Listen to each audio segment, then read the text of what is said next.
Good morning, Utah. My name is Taylor Lee, and I'm running for Congress as an independent. I'm going to be coming out with more videos, but right now I just wanted to address the coronavirus thing.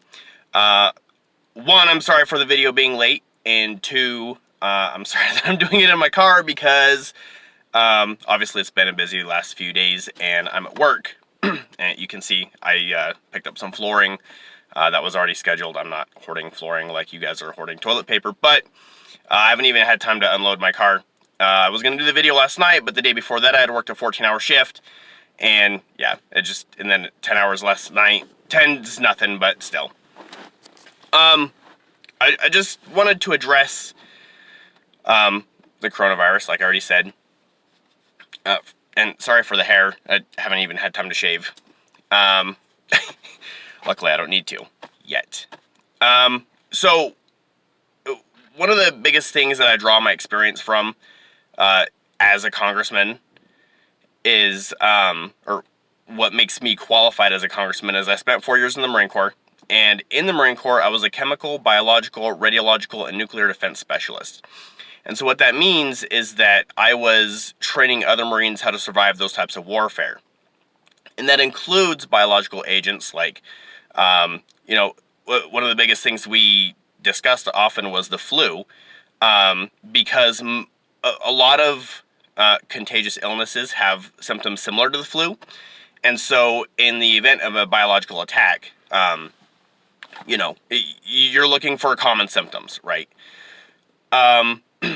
We didn't ever really discuss coronavirus. It's one of those kind of, it's like rhinovirus, right? Rhinovirus is a common cold. It's so common, and it's just kind of in the background. Obviously, this specific strain is new. COVID-19 is not common. But, I'm sorry. I'm so tired. It's like, train of thought does not last long with me right now. But this new disease has been spreading.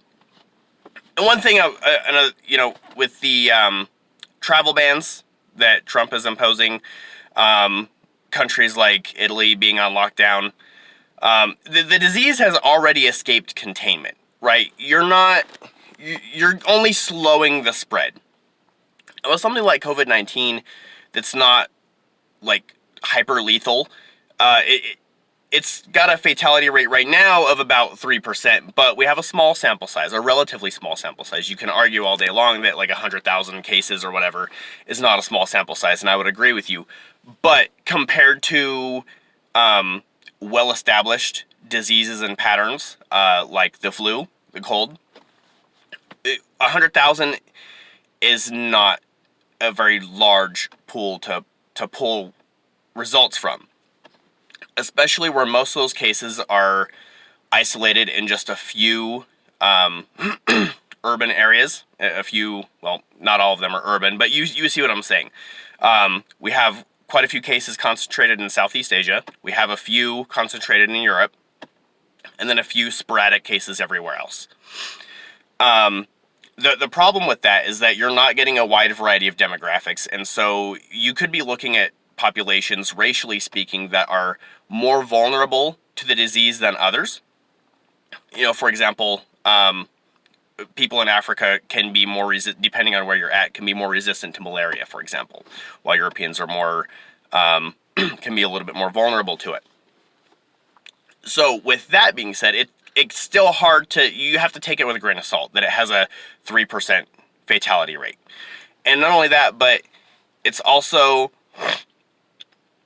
I'm sorry you had to hear that, and I'm not going to edit that out, so deal with it. It's also the fact that most of the people that have died from the virus have already had a pre-existing underlying condition. So it's kind of like HIV. Like, HIV has killed nobody. But when you have HIV, you have a compromised immune system, and so something like the common cold can kill you. Right? So it's more the symptoms than the disease that are killing people.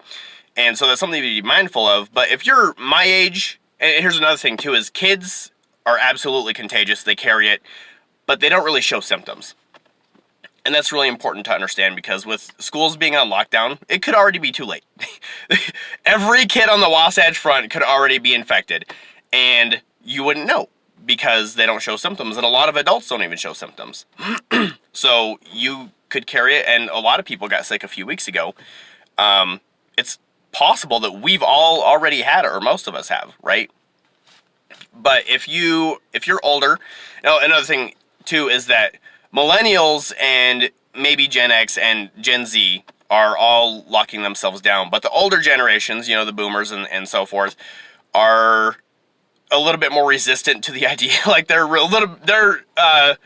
counterintuitively the more rebellious ones with this. But you gotta understand too, these are generations that have seen everything that the millennials have seen, plus they saw Vietnam. A lot of them saw Korea. They grew up in households of people that saw World War II. So they're not afraid of this thing that acts like the cold, right? So that's another thing to be mindful of. But if you have other medical conditions already, then you should self-quarantine. Then you should take precautions to prevent yourself from getting infected. But for everybody else, I would argue that the best course of action would be to just carry on your normal life, wash your hands, whatever. And then if you get sick, you get sick. It's not any different. Like, if I got the virus, I would not die. I would even volunteer to get infected just so that people could see. And so if, anybody's watching that wants to organize that, let's make it happen, I'm not afraid of it. I'm not afraid of the cold. I'm not afraid of the flu. These are the flu, that's a little bit more dangerous, obviously. So am I afraid of it? No. Would I be cautious? Yeah. Just things to be mindful of. And then I just got a new job. So not only did I just work 14 hours and then 10 hours, and then I've been working regularly 9 and 10 hour shifts, but I'm still getting used to this whole thing. My body hurts everywhere, but I work at a distribution center. And so where you guys keep wiping out the stores, I'm just letting you know as a sign of comfort that the producers of food and the distributors of food are working hard to make sure that there's food coming to the stores and that there's resources coming to the stores. And there's plenty of resources to go around. It's just that not all of it can be held in store inventory at one time.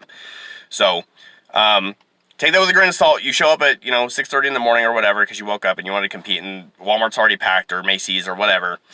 Then just be diligent. Wait till the next day. Don't panic. Really, the disease is not what you should worry about. It's the people. How the people react to the coronavirus outbreak is what you should be afraid of. It's people who are going to try and fist fight you over toilet paper. And another thing too, if you want to save toilet paper, just shower after you poop. You got to wash your ass anyway. So do that, and you'll save some toilet paper. And then hopefully you won't have to go get in a fist fight at Walmart over, the last roll of toilet paper. And then, also single moms, old people, those people that need toilet paper a little bit more, they can have it more because you're being responsible and washing your ass like you're supposed to anyway, but you're just timing your poops with your showers. That's all. I like to think I'm funny. I'm probably not. But if you laughed, great. Perfect. I'm trying to think if there's anything else. It's been a minute since I've done YouTube videos, so it's really sunny out. It's windy too. It's a beautiful day. If you guys, go out. Don't be afraid of the virus. I love the wind. Most people don't, but it's also nice and sunny, as you can see. I would flip the camera around, but whatever. You guys can look outside, see? Yeah.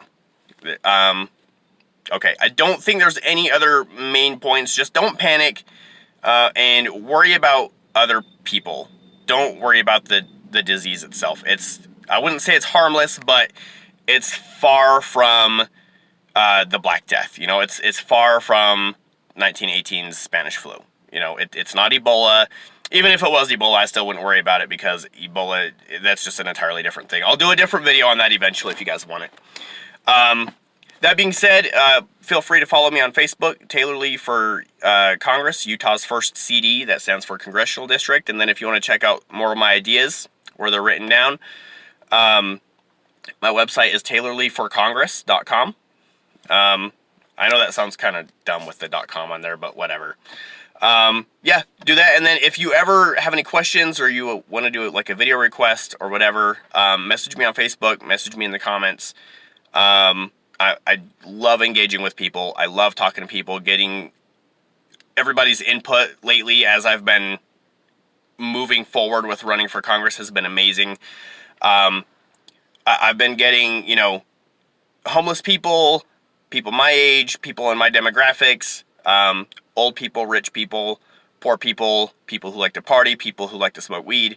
Every demographic you can think of, everybody's coming to me with different ideas and issues and things that they care about, and I love going through all of it. It's amazing. It's an amazing experience, and I appreciate the time that you guys give me when I interact with you or when you interact with me.